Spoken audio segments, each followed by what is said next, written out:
생체 부분자 중에 하나인 실크 피브로인을 갖다가 전기방사를 통해서 나노소멸이 제조한 다음에 그 다음에 여러 가지 특성을 살펴보고 마지막으로는 그 세포에 대한 정상근을 연구 검사를 해드립니다.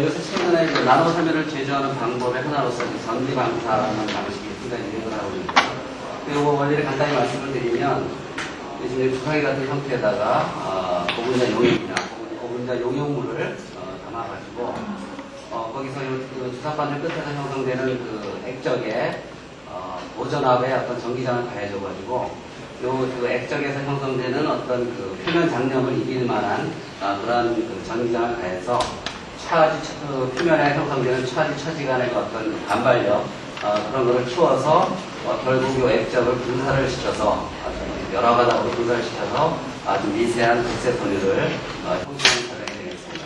그래서 이와 같이 형성되는 나노섬유의 경우에는 전기방사를 통해서 얻어진 나노섬유의 경우에는 상당히 여러 가지 장점이 있는데요. 먼저 옆에 보면은 전기방사의 여러 가지 그 장점들을 지금 정리해 보았습니다.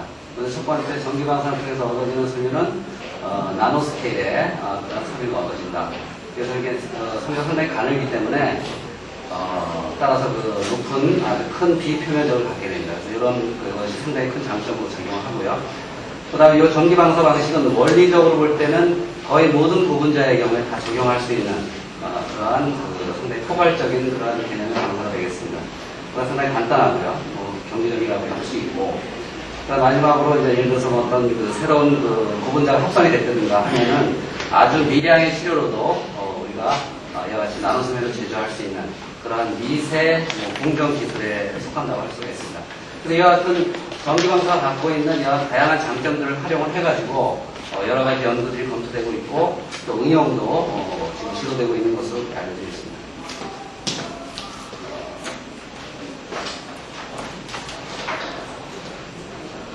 그 전기방사를 통해서 얻어진 나노섬유를 이용을 해가지고 그 여러 가지 응용이 시도되고 있는데요. 가장 중요한 용도 중에 하나는 물론 그 서브마이크론 정도의 그 미세한 파티클을 분리할 수 있는 분리 여과형 소재, 이쪽에 또 관심 있는 사람들이 많이 있고, 물론 저희들이 관심을 갖고 있는 부분은 바로 이 의료용의 어떤 용도가 되겠습니다. 그래서 창상 피복제라든가 혹은 조직공학용 스캐폴드, 그다음에 뭐 인공혈관 혹은 약물 전달 시스템 이런 쪽의 응용이 상당히 가능하기 때문에 이런 쪽의 응용이 상당히 중요한 부분 중에 하나고요. 그 다음에 복합재료용 보강제라든가 혹은 투수 방수성을 이용한 어떤 방어복의 용도라든가 기타 농업용의 어떤 보호제 이런 용도.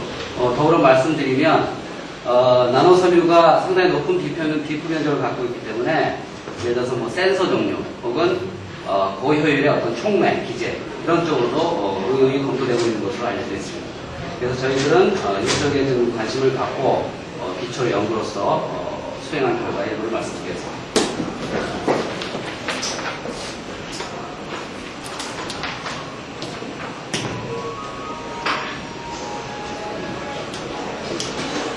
지금까지 전기방사를 통해서 나노섬유를 제조한 고분자 화합물들은 여러 종류가 있습니다. 그런데 그중에서 이제 저희들이 관심을 갖고 있는 바이오폴리마의 경우에는 지금 이제 이 정도의 연구 결과가 지금 발표되어 있습니다. 그래서 콜라겐이라든가 탄성 단백질, 일라스틴, 미믹 프로테인, 실클라이프 프로테인 이런 것들이 연구되었고요.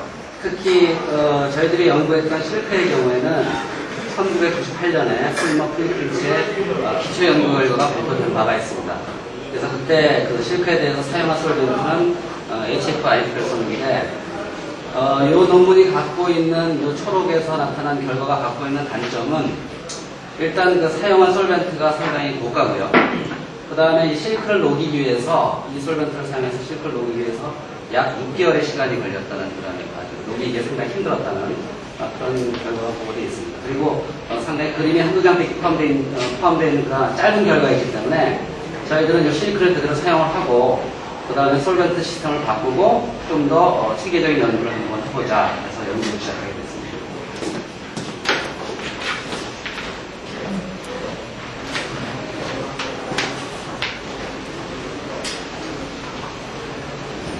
실크는 일반적으로 이제 널리 알려진 소재고요. 과거로부터 뭐 고급 섬유 소재로서 많이 사용되어 왔고, 최근에는 또 그 바이오 머티리얼 재료로서 많이 응용이 시도되어 왔습니다. 그래서 실크가 만약에 예를 들어서 의료용도의 어떤 재료로서 사용이 된다. 그 장점 같은 것들이 여러 가지가 있는데, 먼저 뭐 생체 적합성을 갖고 있고, 생체 보호자이기 때문에, 그 다음에 생분해성도 갖고 있고, 그 다음에 염증 유발 특성이, 염증을 유발하는 그런 성질이 거의 없고, 이런 그 장점들을 이용해서, 실크 피부라는 섬유상을 이용한 것이 아니고, 필름이나 혹은 다공성 멤브레인, 그 다음에 분말, 이런 식으로 해서, 이와 같은 용도로 지금 상당히 연구가 많이 되고 있는 걸로 알고 있습니다. 그래서, 이 중에서 예를 들면, 아까 이런 것들은 말씀드렸고, 그래서 효소 고정화 재료. 이거는 주로 그 글루코스 옥시데이즈라고 하는 그 효소를 여기다 고정시키는 용도로서 멤브레인 같은 경우를 많이 사용하고 있었고. 그 다음에 일본 이제 그 창상 피복제 같은 경우에는 일부 특허된 용도로 문헌조사에서 알 수 있고요.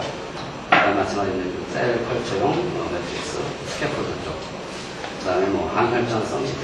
그 다음에 약물 전달 시스템. 이런 쪽으로 주로 이제 그 의학학적인 어떤 용도로 그동안 계속 꾸준히 연구는 들어왔습니다.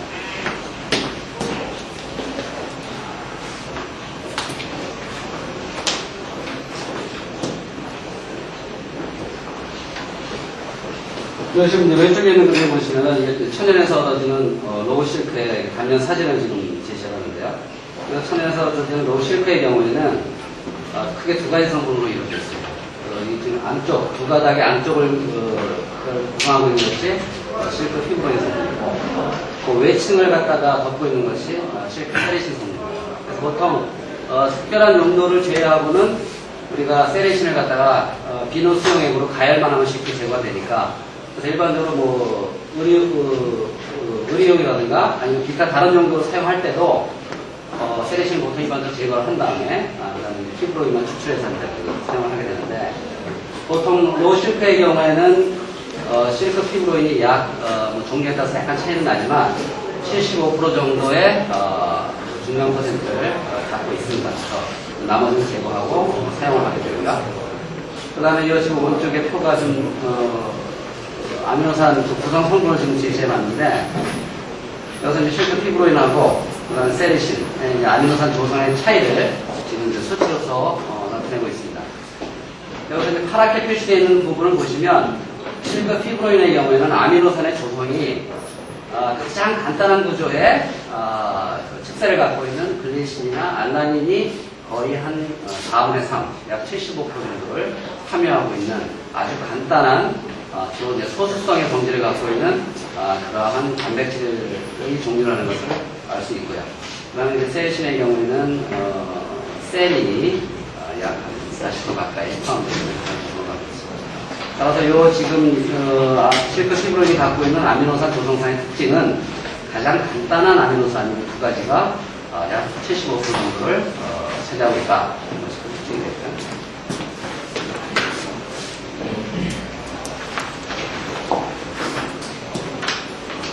그래서 이제 이 연구의 이제 궁극적인 목표는 최종적으로 실크를 이제 예를 들어서 지금 저희들이 이제 모빅스 모델을 사용을 했는데 실크를 재생을 시켜서 적당한 솔벤트, 포름산과 같은 적당한 솔벤트를 넣어서 방사용액을 만들고 전기 방사를 통해서 실크 피부로인 나노 섬유 혹은 90% 얻은 다음에 이것을 생리적인 기능을 이용을 해서 구조적인 특성이라든가 이런 걸 이용을 해서 인공 피부라든가 창상 피부업체 이런 용도로 최종적으로 좋은 물성을 갖고 좋은 효과를 갖고 있는 이러한 재료를 개발하는 것이 이 연구의 궁극적인 목표가 되겠습니다.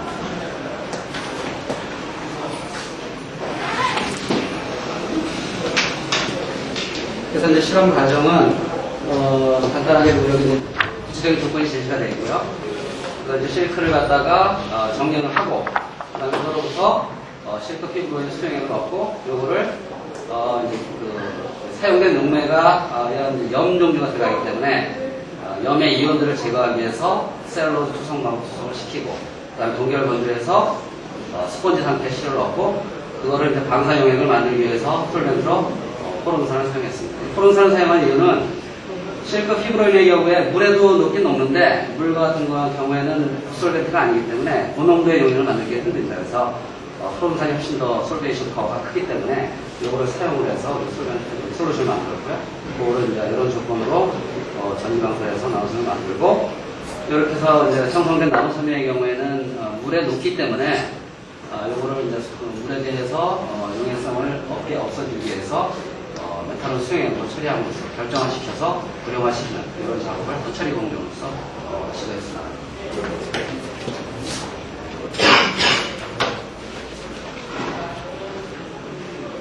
그다음에 이제 나노섬유에 대한 여러 가지 분석법을 시도했는데 먼저 방사 용액의 경우에는 이제 점도를 측정을 했고요. 그 다음에 방사 과정에서 이제 보통 시린지 펌프를 쓰는 경우도 있고 안 쓰는 경우도 있는데 저희는 나중에는 시린지 펌프를 써가지고 일정한 속도로 밀어내는 그런 방식을 썼고요. 샘을 통해서 나노섬유 구조를 관찰했고 그 다음에 실크 피브론이 갖고 있는 2차 구조를 해석하기 위해서 왁스라든가 ATRIR, 솔리드 스테이트 LM을 사용했고 또 나노섬유의 어떤 부직포를 기공 특성을 살펴보기 위해서 머큐리 포션 분석에 측정했고 그 다음에 인장 특성을 측정을 해봤습니다. 그리고 마지막으로는 세포 정착률을 측정하는 그런 정도로 시험이 되겠습니다.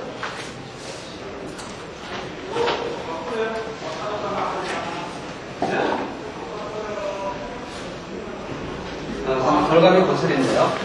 그래서 지금 저희들이 방사 용액으로 사용한 거에 있어서 솔벤트로 사용한 게 포름산이기 때문에 주로 포름산이 물론 이제 강산은 아니지만 약산에 속하지만 그래도 어느 정도의 산의 체계가 있기 때문에 그럼 만약에 실크 피브론이 단백질인데 포름산이 어느 정도 용액을 형성했을 때 어느 정도의 안정성이 있는가를 지금 검토한 결과입니다. 그래서 용액을 만들어 놓고 시간에 따라서 정도를 측정해 보니까 한 이틀 정도까지는 점도 변화가 거의 없고 그 이후에 약간의 어떤 데그레이션에 의해서 점도가 떨어지는 것이면서 한 이틀 정도까지는 방사 용액이 안정하다는 걸 알 수가 있었죠.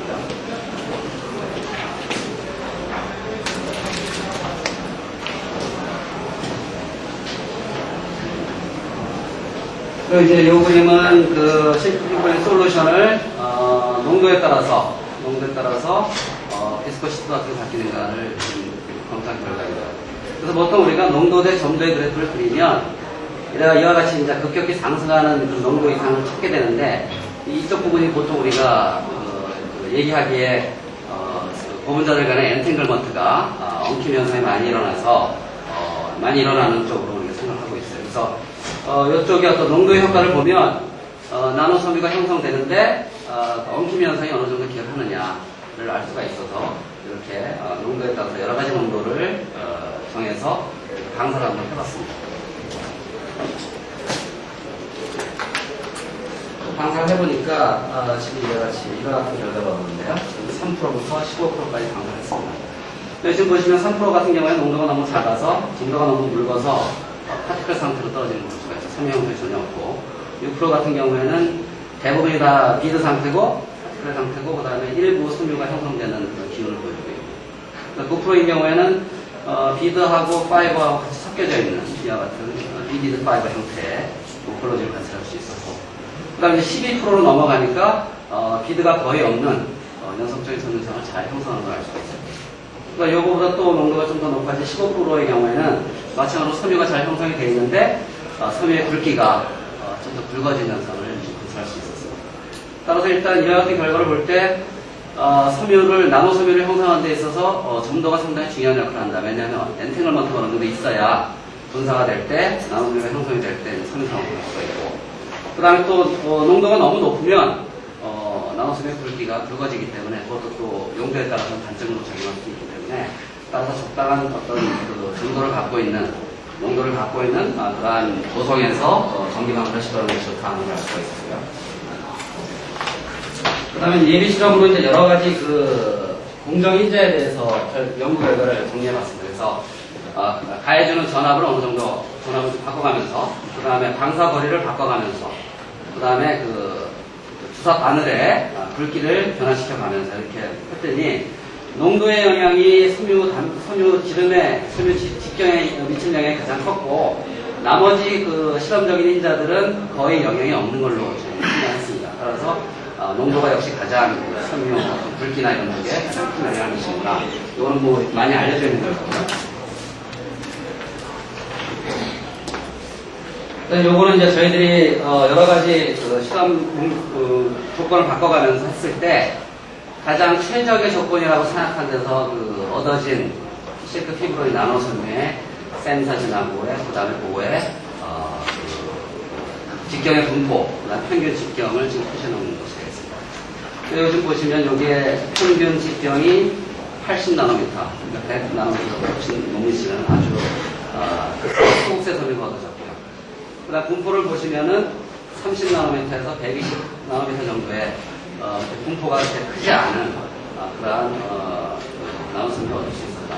그래서 80나노미터라고 하는 것은 상당히 비교적 상당히 알려져 있는 결과하고 비교해 볼 때 아주 가는 쪽에 속하는 그러한 기준이 되겠습니다.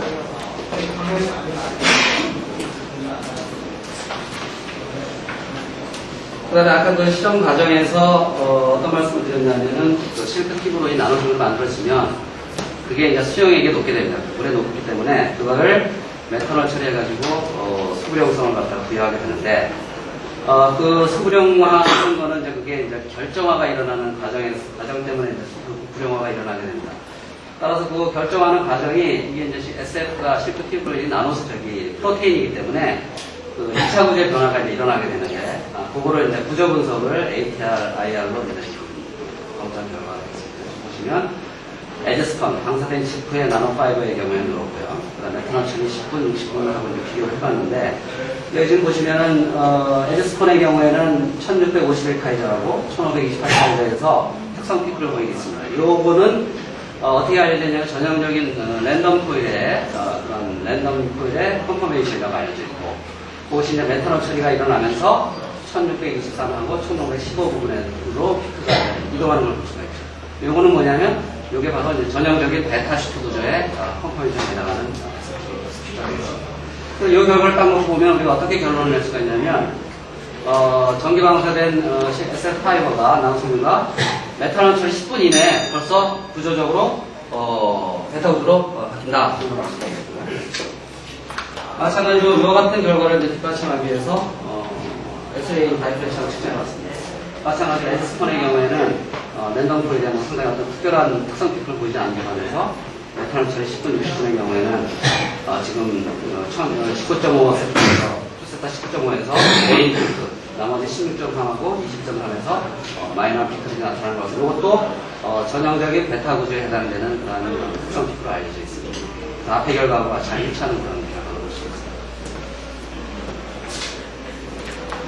그래서 이제 이와 같은 그 베타 시트로의 어떤 그 컨포메이션의 변화를 좀 더 이제 정량을 시도하기 위해서 솔리드 스테이트 커먼스 디나마를 진행했습니다. 그래서 이게 좀 이제 200ppm까지의 전 스펙트럼에 걸친 결과인데요. 저희들이 주목을 하고 있는 피크는 뭐냐면 바로 이거 알라닌의 메칠 그룹, 측세 메칠 그룹에 해당되는 피크입니다. 여기 지금 보시면은 그 동결 건조를 통해서 얻어진 실크 피브로인 스폰지의 경우에는 지금 이런 형태로 나타나고 있죠. 그 다음에 이제 전기 방사가 된 직후에 실크 피브로인 나노파이버의 경우에는 그 숄더 형태로 뭔가 자라나는 걸 볼 수 있습니다. 그리고 숄더 형태로 자라나는 요것이 베타 시트에 해당되고 이 부분은 오른쪽 부분은 랜덤 코일의 어떤 관여하는 그런 피크로 알려져 있어서 이러한 피크를 잘 활용하면 베타 구조의 어떤 함량을 정량할 수 있을 것이다 해서 그거를 이제 비교를 해봤는데요. 지금 보시면은 에즈스펀의 경우는 아까 찍었고요. 그 다음에 이게 이제 메탄올 처리가 함에 따라서 10분, 60분 함에 따라서 피크의 위치가 크기가 뒤바뀌었죠, 그죠? 그래서 60분 되고 나면 이쪽 피크가 훨씬 더 자라나는. 요게 이제 베타 시트에 해당되는 그런 피크가 되겠습니다. 따라서 이와 같은 그 피크의 성향을 우리가 어떻게 정량을 했냐면, 투 가우시안으로 가정하고, 그것을 투 가우시안 피크로부터 커브 피킹에 의해서 그 피크를 비교함으로써 우리가 정량이 가능했습니다. 그리고 정량한 결과에 일부를 좀 보면, 이게 지금 이제 그 에즈스폰하고 10%, 60% 마찬가지 실에 대해서 지금 실선으로 표시한 것이 실제적인 스펙트럼이고요, 피크고요. 그다음 점선으로 표시한 것이 우리가 투가 아시안으로 가정하고 피팅에 의한 결과입니다. 자유차는 걸 볼 수 있고, 이 숫자들은 바로 저희들이 정량을 통해서 얻은 베타시트 구제의 함량이 되겠습니다. 그래서 이렇게 전환을 할 수 있습니다. 요거를 갖다 전체적으로 플롯을 해보니까, 그래서 메탄올 처리 시간에 따라서 실크 피부로 인해 어떤 그 구조적인 변화가 베타 10%가 초기부터 한 5분 내지 10분 이내에 급격하게 한 60% 수준까지 증가하는 걸 알 수가 있습니다. 이와 같은 그 빠른 그 구조 변화는, 2차 구조의 변화는 저희들이 어떻게 추정하냐면, 일반 필름 시료보다는 훨씬 더 이게 속도가 빠른데, 그것은 이제 나노 섬유가 갖고 있는 어떤 그 높은 비표면적 때문에 훨씬 더 그 메탄올 처리에 따라서 구조 변화가 훨씬 빨리 일어나는 걸로 그렇게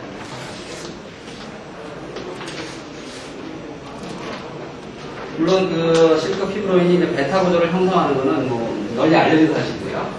아까 말씀드렸듯이 실크 피브로인이 가장 간단한 단백질인 글리신하고 알라닌 그 두 가지의 어떤 그것이 한 75% 정도를 차지하고 있는데, 따라서 그 이 축세에 매달려 있는 그 글리신과 알라닌이 그 축세의 크기가 매우 작기 때문에 이와 같이 컴팩트한 주름진 형태의 베타시트 구조를 취하는 걸로 알려져 있습니다. 그래서 그 보통 우리가 그 섬유산 단백질이 콜라겐도 있고 알파키라틴도 있는데, 그런 것들은 축세가 크기 때문에 결정암에 일어날 때 알파 헬스 구조로 가게 됩니다.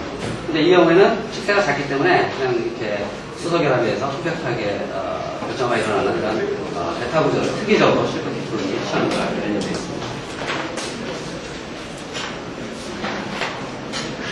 그 다음에 이제 그 얻어진 실크 피브로인 나노섬유의 그 구직포를 그 기공도를 어느 정도 가질 거냐. 그래서 그 조정된 조건 안에서 방사해가지고 포로시티를 재보니까 에즈스폰의 경우에는 한 76.1%의 포로시티를 보였고요. 점점 메탄올 처리함에 따라서 일부 수축이 일어나가지고 포로시티가 한 68%, 68.1%까지 떨어지는 걸 알 수가 있습니다. 그래서 상당히 포로시티가 어느 정도 높은 그런 결과로 되었습니다.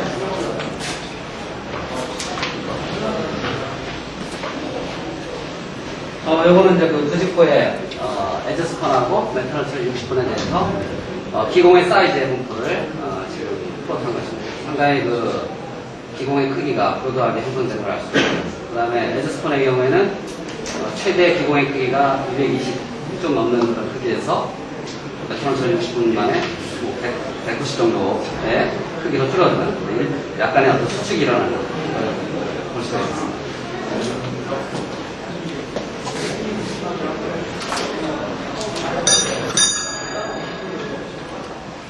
요거는 이제 그 저희가 얻은 SF 그 구직포의 물성을 한번 재봤습니다. 재봤는데 지금 여기 비교해 보시면 에즈스펀하고 메탄올 처리, 그다음에 일반적으로 알려져 있는 스킨, 피부의 그 물성하고 비교해 보니까 메탄올 처리에서 딴 거는 다 괜찮은데 실크 피브로인이 워낙 스티프한 제형이기 때문에 여기 지금 그 신도가 상당히 떨어지는 그런 결과를 보여주고 있습니다. 그래서 요거는 다른 어떤 그 고분자의 블렌딩을 통해서 해결하는 신도를 좀 높이는 그런 쪽에 어떤 물성 보완심이 이루어져야 되지 않을까 생각하고 있습니다.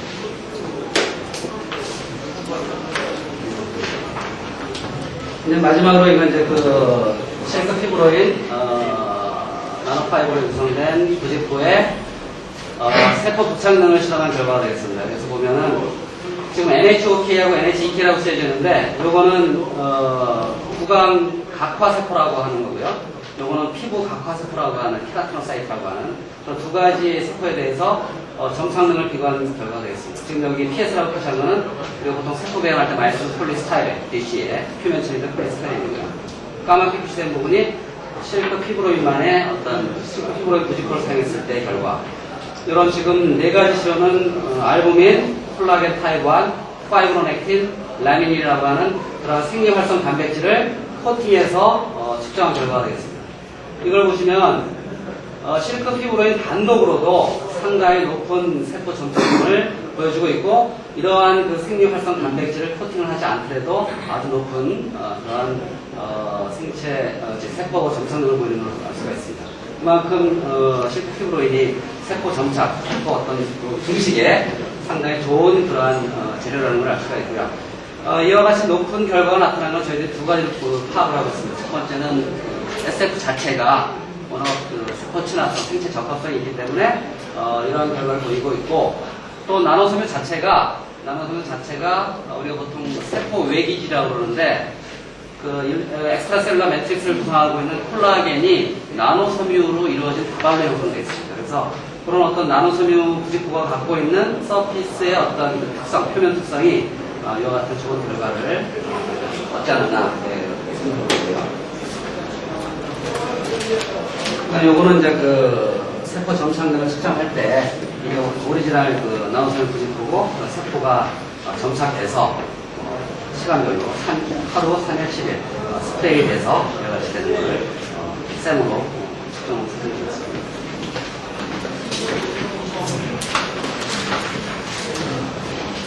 결론을 말씀드리면 전기 방사된 19kg의 나노섬유는 적절한 조건 하에서 평균 직경이 80나노미터였고 그 다음에 그 분포가 30에서 120나노미터인 그런 분포를 가졌고요. 그 다음에 전기 방사된 19kg 나노섬유는 포름산에서 녹여서 방사했을 때 주로 초기에는 랜덤 코일 구조를 형성하더라. 이러한 랜덤 코일 구조는 메탄올 처리에 의해서 10분 이내에 빠르게 메타시트 구조로 바뀌더라. 그 다음에 SF 나노파이버 루직포의 경우에는 상당히 코어 사이즈의 분포가 넓고 높은 포로시티를 갖고 있었으며 그 다음에 이 각화세포에 대해서 흉원 각화세포에 대해서 상당히 우수한 점착력을 보이고 있다 하는 것을